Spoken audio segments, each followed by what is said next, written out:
Hello everybody, how are y'all doing today? I hope this is working, I'm not too sure. Um, if you can even hear me, hopefully. So today I'm going to be talking about a game that I recently found out was being played this Steam, and the game is called Okami. So this game has come out for a while now. I think it came out in 2005 or 6, so it's like 2 gens old. It was made by Capcom, and it was published by Capcom and developed by Clover Inc., which I think has dissolved right now. It was the team that I think his name is Hideo Miyazaki. Miyazaki. I'm sorry, I don't know his name exactly. I forgot. But he was the guy behind, I think, Beautiful Joe and Bayonetta. Those are decent games too. So you already know that he has a profile. He made all these classic games. He's made some decent games. And Devil May Cry, if you're into that sort of stuff. So he was the guy that was behind making this game. So I'm just gonna go ahead and talk a little bit about it and what I think about it. So I've always heard good remarks about this game. So I decided I'd finally check it out and play it on the PSN store, which I did many years ago. First off, the visuals look nice.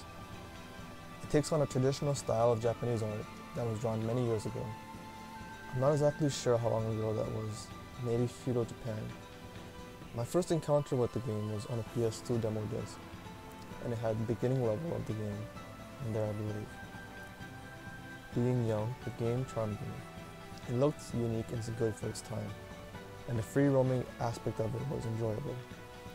The character Okami is surrounded by so much grass and trees, and you're allowed to roam around these areas with a dog released from its leash and allowed to roam a park.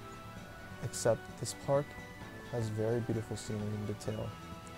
Pink blossom trees fill the sides of a wooden walkway painted with red, accompanied by ancient Chinese music playing in the background, Japanese. It really feels like you're taken back to an older time, or a completely unknown location. Okami is a god called Amaterasu that was killed or something and resurrected as a dog. Some ancient evil awakens and takes captive of all the other Japanese gods. As a job of protecting Japan, you're obliged to free all the gods and banish the evil. In the beginning, you'll meet a cricket that will give you the ability to draw on the screen with an old Japanese ink pen. The purpose of this is to draw symbols that will have an effect on the screen. One of those symbols is a slash that will cut any enemies you've drawn over it. You only have a certain amount of ink to draw until it slowly replenishes, so be careful. I remember I used to draw random symbols or characters for fun when I was young. Once you rescue your gods, they'll give you a new painting technique that can help you defeat enemies or advance the game. There were a lot of towns and open field areas that looked luscious and full of life, with trees dangling to the wind, and grass that reacts to the movements of Amaterasu. Some of the characters are memorable, and it's interesting how they're all based on old Japanese stories or myths. Although the visuals and music are well done, the gameplay doesn't hold up too well. There are random battles with enemies walking around the areas that fight you when close enough. It's very simple gameplay. All the enemies can be easily beaten by mashing square or circle or following a pattern.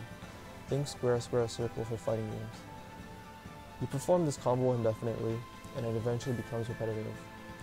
There are new weapons to buy with in-game currency that change up a playstyle to give more playable playstyle options.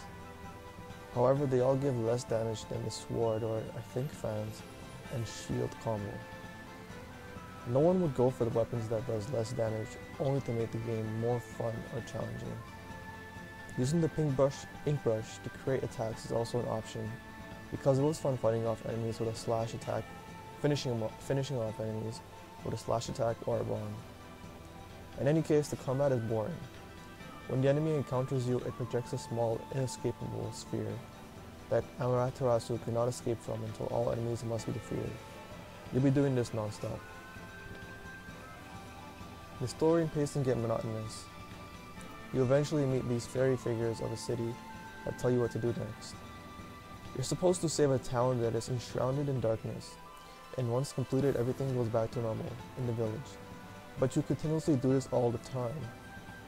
You will be meeting these fairies a lot, and have the same story of saving towns and areas to advance the plot. The point in this is to rid evil and unlock new places to explore, which gets stale doing the same thing and having the same thing told to you constantly or continuously. There's also this comedic relief character that you'll meet that gets annoying and breaks the pacing of the game. I have no idea why he exists, because you also fight him in some parts in easy battles. You do this all the time, and it feels like the same shit.